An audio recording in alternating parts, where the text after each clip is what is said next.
Parmi les secteurs qui maintiennent leur activité durant cette période figure le service à la personne.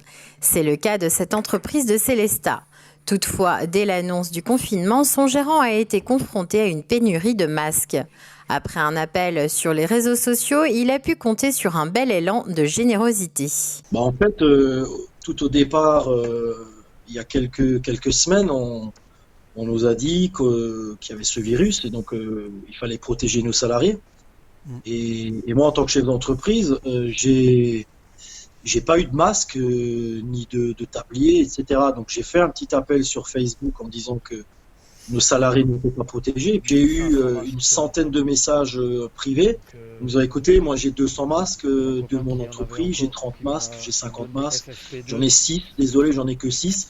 Donc j'ai fait la tournée dans toute l'Alsace, enfin je le fais encore, j'ai mon planning qui se remplit, je récupère des masques dans la vallée de Villers.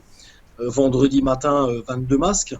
Donc j'ai récupéré des masques par des particuliers qui en avaient chez eux, des ébénistes, des menuiseries, des peintres, mon frère qui est peintre qui m'en a donné 10. Donc aujourd'hui, ce qui permet de protéger les salariés encore pour 13 jours. 13 jours à 2 masques par jour.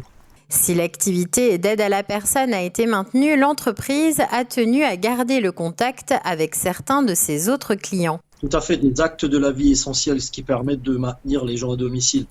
On a aujourd'hui, dès le troisième jour, pris la décision d'annuler toutes les prestations dites de ménage. Donc tout ce qui est entretien du cadre de vie, on a annulé.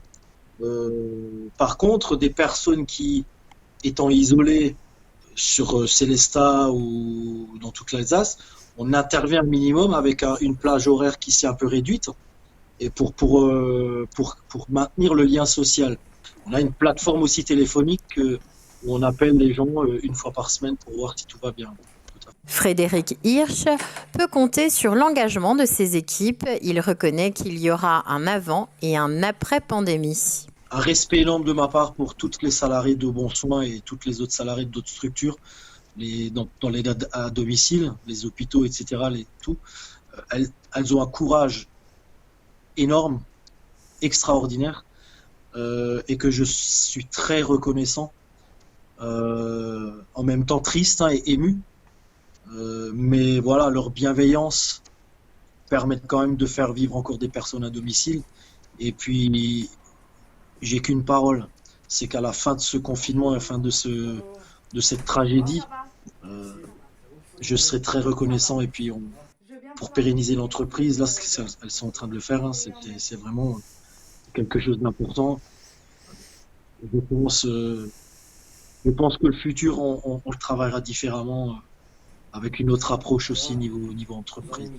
Et la solidarité ne s'arrête pas là, chaque petit geste compte. Le gérant a lui-même répondu à un appel lancé par l'hôpital de Célestat.